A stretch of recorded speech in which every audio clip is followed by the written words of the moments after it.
स्वागत है आपका आईएएस पॉइंट के प्रोग्राम में।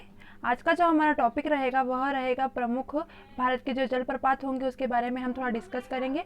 यानी कि जो प्रमुख प्रमुख जलप्रपात होंगे भारत के सिर्फ वही डिस्कस करेंगे, ठीक है। तो इसके साथ साथ मैं आपको बता दूं कि यूपीएससी की परीक्षाओं में और जो दूसरी जितनी भी आपकी एग्ज़ाम होती है उसमें इन टॉपिकों से, जो भारत की भूगोल है जिसमें जितने भी टॉपिक्स रहते हैं उससे अक्सर ही क्वेश्चंस आते हैं।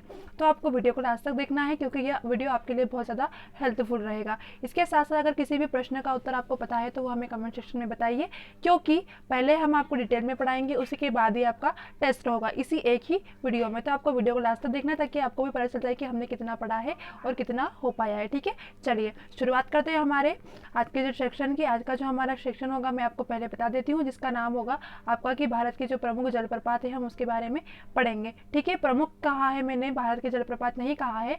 भारत के जो प्रमुख होंगे जो सबसे ज़्यादा इंपॉर्टेंट है हम वह टॉपिक पढ़ेंगे। चलिए तो देखते हैं।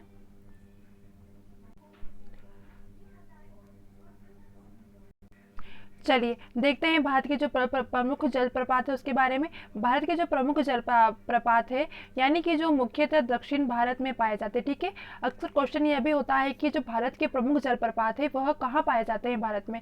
तो आपको याद रखना है कि जो भारत के जो प्रमुख जलप्रपात है वह दक्षिण भारत में पाए जाते हैं। भारत के जो प्रमुख जलप्रपातों का राज्यवार विवरण यहाँ दिया गया है। जलप्रपात को सामान्यतः बोलचाल में क्या कहा जाता है? झरना कहा जाता है, ठीक है। झरना कहा जाता है। मैंने अभी आपको एक ऊपर पिक्चर बता रहे जिसमें आपने देखा था कि बहुत बड़ा झरना बह रहा था, ठीक है, उसी प्रकार, ठीक है। उसी को अगर अपनी सामान्य जो बोलचाल है उसमें कहे तो उसे झरना, और बाकी अगर अपन ऐसे ऑफिशियली बोले तो क्या कहा जाएगा? उसे जलप्रपात, ठीक है। एक जलप्रपात छोटा भी होता है जो कि छोटे बहते हैं, और जो बड़ा होता है उसे महाजलप्रपात कहा जाता है, ठीक है। ये हम थोड़ा आगे डिस्कस करेंगे।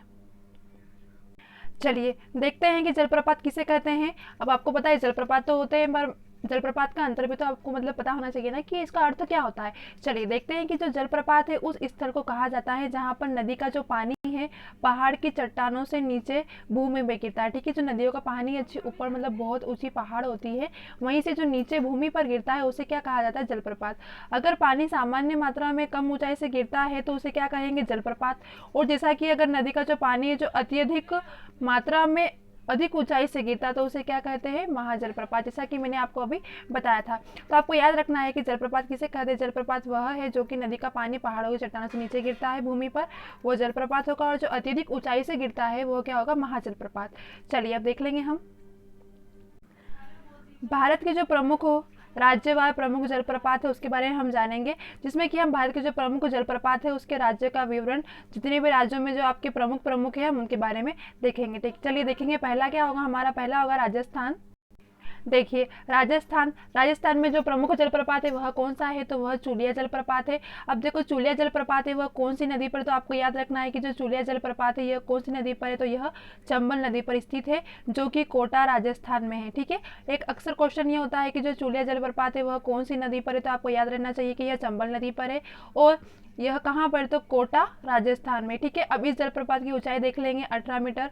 इस जलप्रपात की ऊंचाई है किस जलप्रपात की? तो चूलिया जलप्रपात की। तो आई होप आपको यहीं पर याद हो गया होगा कि जो चूलिया जलप्रपात है यह चंबल नदी पर स्थित है कोटा और राजस्थान में, यानी कि कोटा और राजस्थान के मध्य स्थित है और 18 मीटर की ऊंचाई पर स्थित है।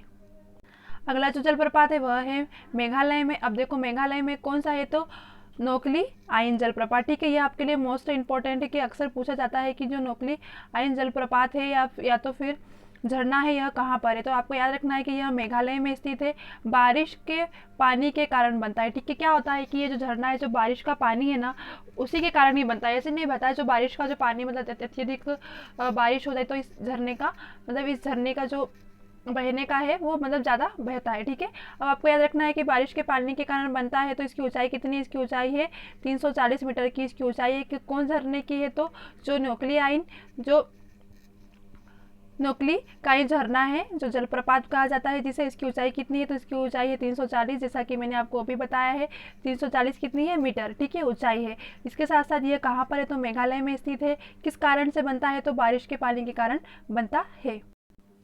अगला है आपके पास झारखंड। अब झारखंड में कौन कौन से जलप्रपात? तो आपको याद रखना आएगा कि जो हुंगडरू जलप्रपात है, ठीक है। कौन सा है जी? ये तो हुंगडरू जलप्रपात है यह स्वर्ण रेखा नदी पर बनता है। कौन सी नदी पर है? तो यह स्वर्ण रेखा जो नदी है उस पर कौन सा जलप्रपात बनता है? तो हुंगडरू जलप्रपात। यह झारखंड में स्थित है। अब इसकी जो ऊंचाई है वह कितनी है? तो जो 74 मीटर, ठीक है, 74 मीटर ऊंचाई है। किसकी है? तो आपको याद रखना है कि जो हुंगडरू जलप्रपात है यह कौन सी नदी पर है? तो मैंने आपको बताया कि यह स्वर्ण रेखा नदी पर बनता है। कहाँ पर स्थित है? तो यह झारखंड में स्थित है। आगे कह रहा है झारखंड में ही हैगा राजरप्पा जलप्रपात, ठीक है। कौन सा जलप्रपात है? यह राजरप्पा जलप्रपात, जो कि दामोदर एवं जो भीरा नदी है इसके कारण बनता है, ठीक है। दामोदर और जो भीरा नदी है इसके कारण राजरप्पा जलप्रपात बनता है। भीरा नदी को भैरव नदी के नाम से भी जाना जाता है, जो कि झारखंड में रामगढ़ में स्थित है, ठीक है। कौन सा जलप्रपात? राजरप्पा जो जलप्रपात है यह झारखंड का जो रामगढ़ है वहां पर स्थित है। आपको याद रखना है राम का राज यानी कि झारखंड, ठीक है। आपको इस तरीके से याद रहेगा। इससे प्रश्न देख लो। इससे प्रश्न अक्सर ऐसा ही बन सकता है कि जो राजरप्पा जलप्रपात है यह कौन सी नदी पर? तो आपको याद रखना है दो नदियों पर है, एक तो दामोदर एवं भीरा नदी, ठीक है। अब जो भीरा नदी इसको किस नाम से? तो भैरव नदी के नाम से भी जाना जाता है। चलिए अगला है उड़ीसा में देख लेंगे। उड़ीसा में कौन सा जलप्रपात प्रमुख है?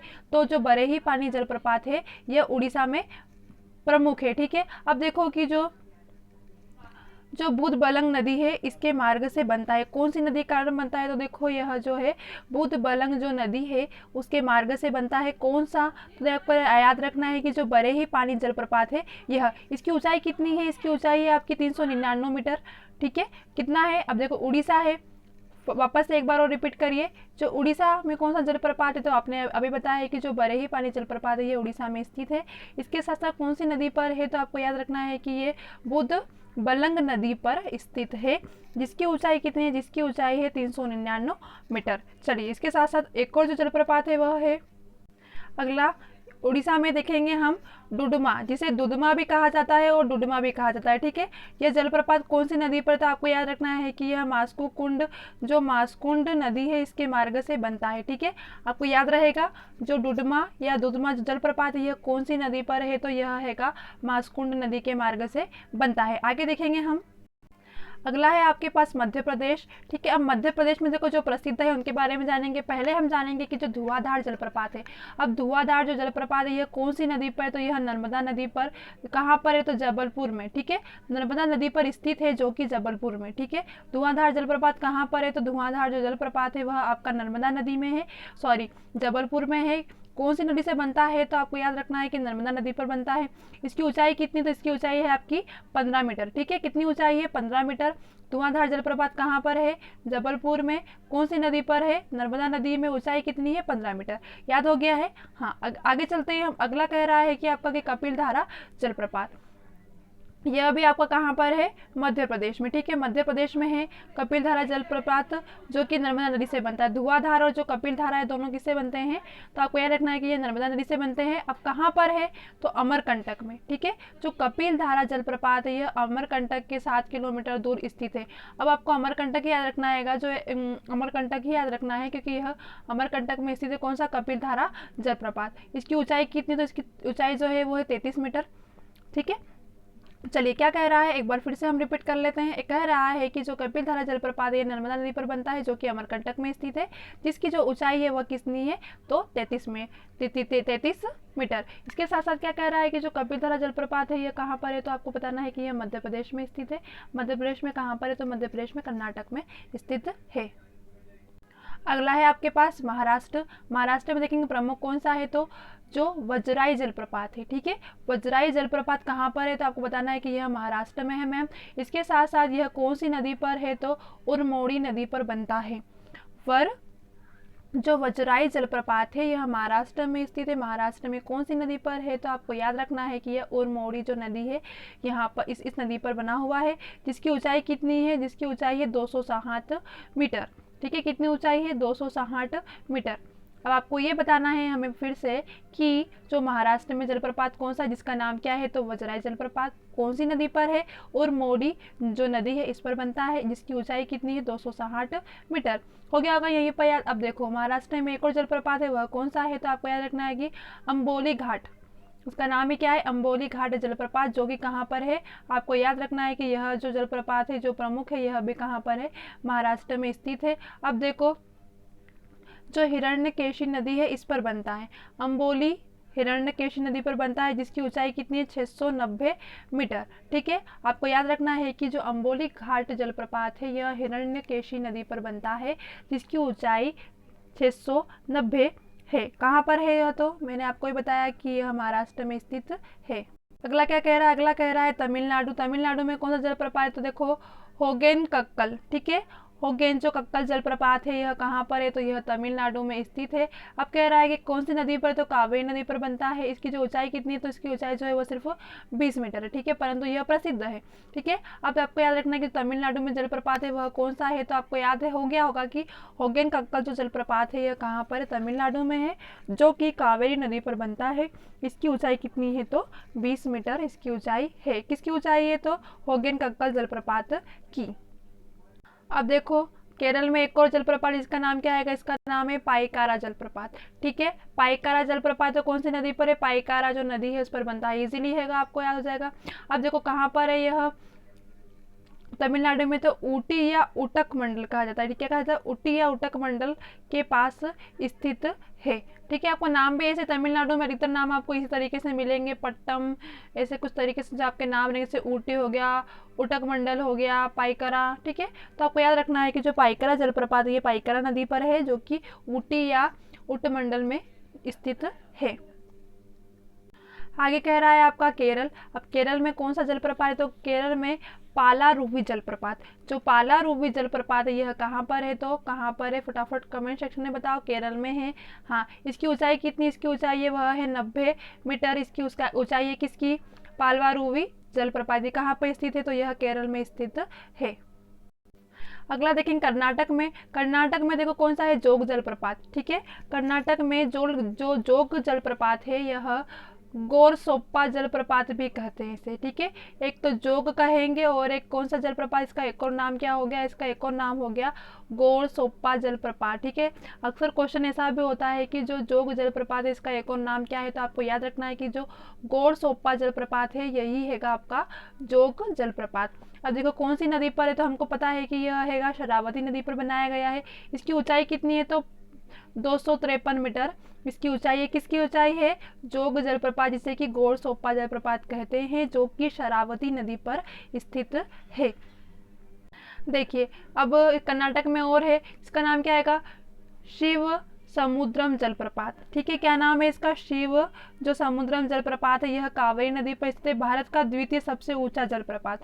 आपके लिए अब तो ये इंपॉर्टेंट हो गया, क्योंकि भारत का जो द्वितीय सबसे ऊंचा, ठीक है, भारत का द्वितीय सबसे ऊंचा जलप्रपात कौन सा है, तो आपको याद रखना है कि जो भारत का द्वितीय सबसे ऊंचा जलप्रपात है उसका नाम क्या है, शिव समुद्रम जलप्रपात। अब इसकी ऊंचाई कितनी है, तो 98 मीटर इसकी ऊंचाई है, किसकी, शिव समुद्रम जलप्रपात की। आगे क्या देख रहे हैं हम, दूध सागर जलप्रपात। ठीक है, दूध सागर है ना कि दुग्धधारा जलप्रपात। दुग्धधारा जलप्रपात कहाँ पर है, तो वो मध्य प्रदेश में। ठीक है, आपको अलग कंफ्यूज नहीं हो जाए। आप देखो यहाँ क्या दूध सागर पूछा गया है, सागर हो गया, धारा नहीं है, तो आपको जो दूध सागर जलप्रपात है यह मांडवी नदी पर बनता है। कौन सी नदी पर है, मांडवी नदी पर है, गोवा कर्नाटक के समीप बनता है। जो गोवा कर्नाटक इसके बीच में बनता है। इसकी ऊंचाई कितनी है, तो इसकी ऊंचाई है 30 मीटर।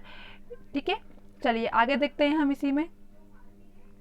आगे क्या है आपका, कुंचिकल जलप्रपात, जिसे देखो कुंचिकल भी कहा जाता है, इसे धबधबा जलप्रपात भी कहा जाता है। इसके दो नाम हो गए, एक तो कुंचिकल हो गया, एक तो कुंचिकल हो गया, और इसके बाद क्या है, धबधबा भी। ठीक है, कुंचिकल जलप्रपात, जिससे कि कुंचिकल धबधबा जलप्रपात भारत का सबसे ऊंचा जलप्रपात है। भारत का सबसे ऊंचा जलप्रपात है। और सबसे पहला कौन सा बताया मैंने, फटाफट। दूसरा पहला कौन सा हो गया, पहला आपका ये हो गया कुंचिकल, और दूसरा कौन सा है, तो आपको शिव समुद्र में बताया था अभी ही कि जो शिव समुद्र में वह कौन सा है, भारत का दूसरा है और सबसे ऊंचा। अब देखो यहाँ पे भारत का सबसे ऊंचा जलप्रपात कौन सा है, तो भारत का सबसे ऊंचा जलप्रपात है वो कुंचिकल, जिसे कि धबधबा भी कहा जाता है। इसकी ऊंचाई कितनी, तो इसकी ऊंचाई है 455 मीटर है। कौन सी नदी पर है, तो वराही नदी पर बनता है। वराही नदी पर कौन सा जलप्रपात है, तो कुंचिकल जो जलप्रपात है यह वराही नदी पर है, जो कि भारत का सबसे ऊंचा जलप्रपात है। इसकी ऊंचाई 455 मीटर है। चलिए चलिए आगे देखेंगे हम कि गोकल जलप्रपात यह कहाँ पर है। तो देखो घाटप्रभा नदी पर है। कौन सी? घाटप्रभा नदी पर है, जिसे घटप्रभा नदी भी कहते हैं। कृष्ण नदी की सहायक नदी है यह। कौन सी? घाटप्रभा जो नदी है यह कृष्ण नदी की सहायक नदी है। यहीं पर कौन सा जलप्रपात है? तो यह गोकक जलप्रपात स्थित है। आगे देख रहे हैं हम, आगे है आपके पास मेकेदातु जलप्रपात, यह कहाँ पर है? तो यह कावेरी नदी पर बना हुआ है। कहाँ पर बना हुआ है? हम कौन सा सेक्शन पढ़ रहे हैं? तो आपको पता है कि हम कर्नाटक पढ़ रहे हैं, तो यहीं पर क्या स्थित है। चलिए आगे देखते हैं हम,